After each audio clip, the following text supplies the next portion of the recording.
Hello great minds. So next topic में laser के हम लोग डिस्कस करने जा रहे हैं derivation of Albert Einstein relation. Basically that relation is E21 upon B21 is equal to 8 pi h nu cube upon c cube. ऐसा कुछ मैथमेटिकल डेरिवेशन हम लोग ड्राइव करने जा रहे हैं, राइट। तो मैं अभी एक्सप्रेशन फॉर एब्जॉर्प्शन कोफिशिएंट से पहले ये टॉपिक डिस्कस करने जा रहा हूँ, क्योंकि प्रीवियस लेक्चर 4 में हम लोगों ने ऑप्टिकल एब्जॉर्प्शन डिस्कस किए थे, राइट। तो एक्सप्रेशन फॉर एब्जॉर्प्शन कोफिशिएंट में वो B21 का B12 का एक टर्म आ रहा है, इस वजह से मैं उस चीज़ों को आइंस्टाइन कोफिशिएंट्स के बारे में थोड़ा सा डिस्कशन हो जाएगा और रिलेशन भी, ये भी टॉपिक कंप्लीट हो जाएगा, तो ये समझ में ज़्यादा आएगा नेक्स्ट टॉपिक, राइट। तो आई होप कि आप लोग को बेसिक्स ट्रांजिशंस पता है, quantum transitions, spontaneous emission, induced absorption, stimulated absorption एक से, और स्टिमुलेटेड एमिशन। तो ये तीन तरह के एब्जॉर्प्शंस, तीन तरह के अगर ये फिनोमेनास अगर आपको पता है तो ये टॉपिक मैथमेटिकली आपको समझ में आ जाएगा, राइट। तो कुछ ये चीज़ें ऐसे जैसे कि हम लोगों ने पढ़ रखे हैं कि ग्राउंड स्टेट्स में कोई अगर मटेरियल में एटम्स एग्जिस्ट करता है तो उसको अगर हम फोटॉन्स एक्सटर्नल एनर्जी अगर प्रोवाइड कर रहे हैं तो इस एक्सटर्नल एनर्जी को ऑब्जर्व करके वो पार्टिकल्स और एटम्स ग्राउंड स्टेट से एक्साइटेड स्टेट में चला जाएगा। तो इसका फिर अगर ये number of atoms ground state में n1 है और एक्साइटेड स्टेट में n2 है, राइट। और एनर्जी डेंसिटी जो है, एनर्जी डेंसिटी u न्यू है, एनर्जी डेंसिटी यू कैन से energy density of the radiation of frequency new, this one, right.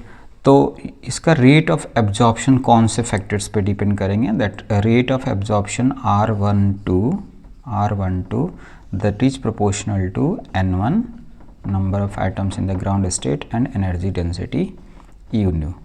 So you can write is equal to B12 n1 u nu, right.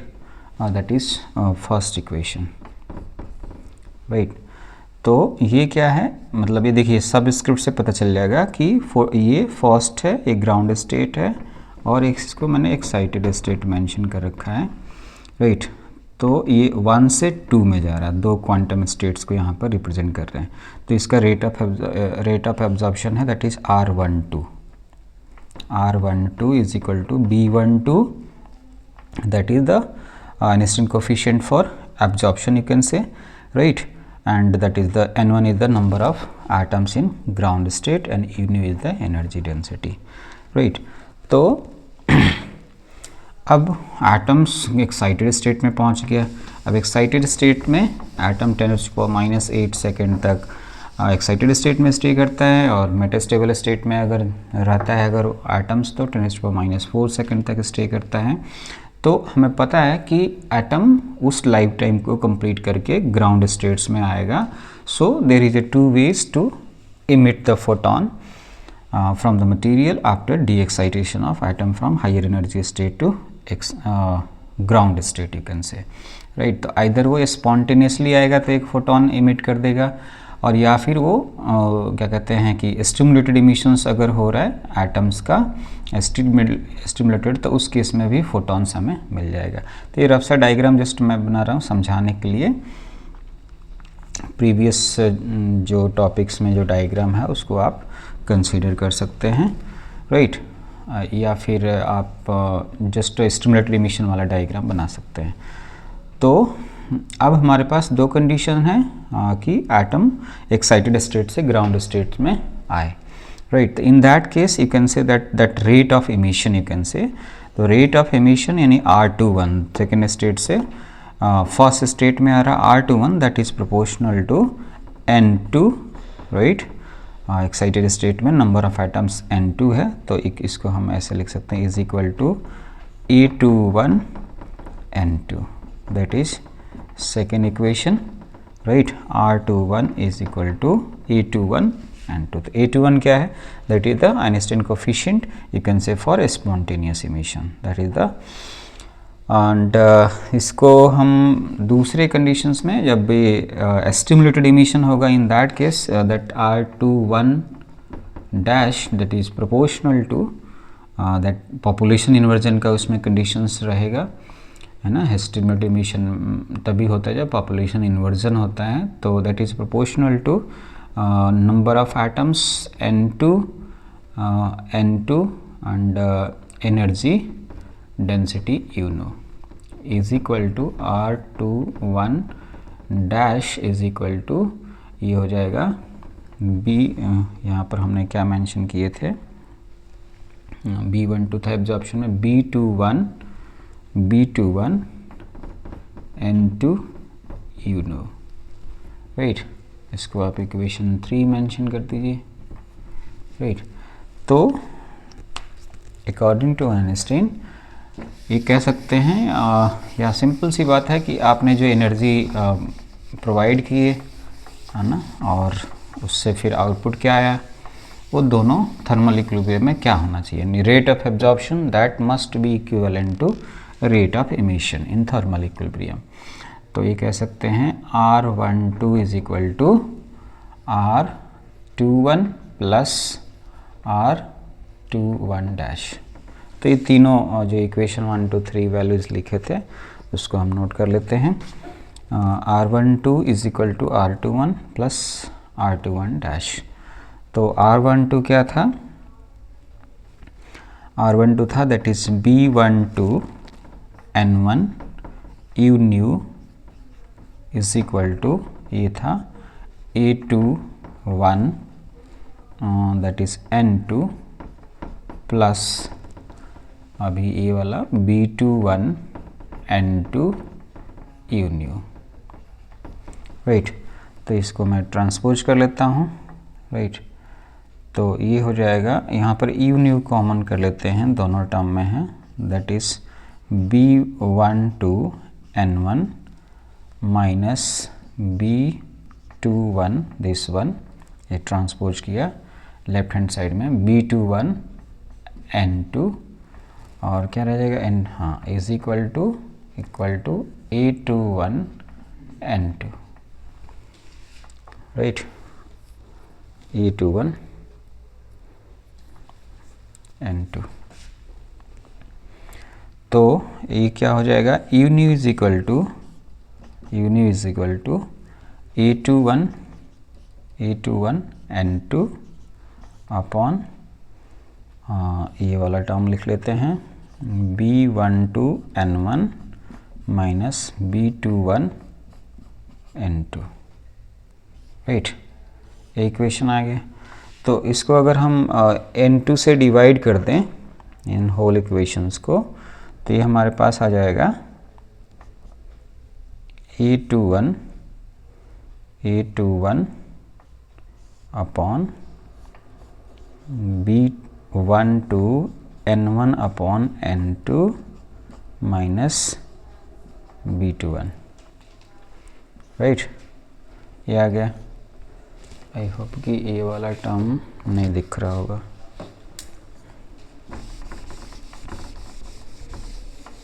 तो इसको हम यहाँ पर लिख लेते हैं. बहुत ही सिंपल से मैथमेटिक्स है. तो energy density u nu is equal to, ये आ गया A21 upon B12 N1 upon N2 minus B21, right. तो नेक्स्ट स्टेप में क्या करना है कि B12 को भी हम कॉमन कर लेते हैं. B12 को भी B21 अपॉन B12, हाँ ठीक है. तो नेक्स्ट स्टेप में तो ये हो जाएगा A21 अपॉन B12 ऊपर ही रख लिया, तो it will be N1 upon N2 minus ये B21 ये कॉमन कर लिया था तो अपॉन में आ जाएगा B12, राइट। तो दैट इज़ एनर्जी डेंसिटी। तो एक मैथमेटिक्स आपने पढ़ रखा होगा आई होप स्टैटिस्टिकल फिजिक्स में, बोल्ट्जमैन स्टैटिस्टिक्स का, कि that number ratios of number of atoms in different quantum states n1 upon n2 is equal to e raised to power h nu upon kt. K is the Boltzmann constant, T is the temperature and that is h nu is the energy. तो ये value यहाँ पर substitute कर देते हैं, right. और एक condition और भी है, that is B21 upon B12 is equal to 1। ये डीजेनरेसी में भी क्वांटम मैकेनिक्स में आपने पढ़ा होगा कि there is a degeneracy in quantum states. इसको आप G1 अपॉन G2 भी कह सकते हैं, G1 upon G2, that G1 and G2 are the degeneracy in different quantum states, right. तो इन दोनों कंडीशंस को यहाँ पर अप्लाई कर दीजिए तो हमारे पास इक्वेशन आ जाएगा, that is U nu is equal to A21 upon B12 upon ये वाली e raise to power h nu upon kt minus 1, right, minus 1। तो हमारे पास इक्वेशन आ गया, energy density is equal to A21 upon B21 with in bracket e raise to power h nu over kt minus 1, right. इसको आप fourth equation mention कर सकते हैं, राइट। और एक प्लैंक्स रेडिएशन फार्मूला पढ़ रखे हैं, बस ये दो अगर आपको कॉन्सेप्ट प्रीवियस पता है तो ये फिर आप डेरिवेशन इजीली कर सकते हैं, अदरवाइज फिर आपको इसको लर्न करना पड़ेगा। डायरेक्ट फॉर्मुलेशन बट इजी है, आप जस्ट डेरिवेशन एक बार गो थ्रू होंगे तो समझ में आ जाएगा। So according to Planck's radiation formula of energy density, that U nu is equal to if that have temperature T, U nu is equal to 8 pi h nu q upon CQ। ये result अगर आपको याद रहता है तो याद रखिएगा, right. 1 over e raise to power h nu upon kt minus 1। देखिए ये वाला चीज़ आपको दिख रहा है, और जो ये डेरिवेशन इसका कर रहे हैं, आइंस्टाइन रिलेशन हम लोग फॉर्मूला ड्राइव कर रहे हैं, उसकी वैल्यू क्या है, ये है 8 pi h nu cube upon c cube, nu cube upon c cube, 8 pi h आपको ध्यान रखना मल्टीप्लायर, राइट। तो ये इसको फिफ्थ इक्वेशन, इन दोनों को इक्वेट कर दीजिए, दोनों एनर्जी डेंसिटी है। You can find out A21 upon B21 is equal to 8 pi h nu cube upon c cube. So that is basically what is this Einstein relation. You can say that जो अभी हम लोग optical absorption में बात कर रहे थे कि एक relation K is equal to gain coefficient में क्या था, म्यू h न्यू, और क्या था mu h nu B21, I think यहाँ मेरे को डाउट है, B21 delta n upon c, ऐसा कुछ मैथमेटिकल फॉर्मूला था। तो इसकी वजह से ये डेरिवेशन हम लोगों ने कंप्लीट किए। तो ये सारे कोफिशिएंट है, आइंस्टाइन कोफिशिएंट है। तो ये स्पॉन्टेनियस एमिशन और स्टिमुलेटेड एमिशंस का कोफिशिएंट का रेशियो है एक तरह से, right. What is basically this relation, this relation is spontaneous coefficient upon stimulated coefficient, and that depends upon that frequency, cube of this frequency, right। So this is all about Einstein relation, और इसको कई बार कह देते हैं कि drive the relation between Einstein coefficient A and B, है ना। तो इस सब स्क्रिप्ट को अगर हम एक्सक्लूड करते हैं तो ये A B का मतलब ये होता है, right. So basically that depends upon that different coefficients किस तरह से ट्रांजिशन हो रहा है, राइट, उन सारे पैरामीटर्स के टर्म में एक मैथमेटिकल रिलेशन ड्राइव करते हैं, राइट। सो आई होप कि ये चीज़ें समझ में आई होगी। तो नेक्स्ट लेक्चर में हम लोग बॉदर करेंगे expression for absorption coefficient and gain coefficient, right. तो इसको कंप्लीट कर लीजिएगा। कोई क्वेश्चन क्वेरीज हो तो आप लोग ज़रूर पूछिएगा, राइट। अगर नहीं हो तो बहुत अच्छी बात है। Thank you so much.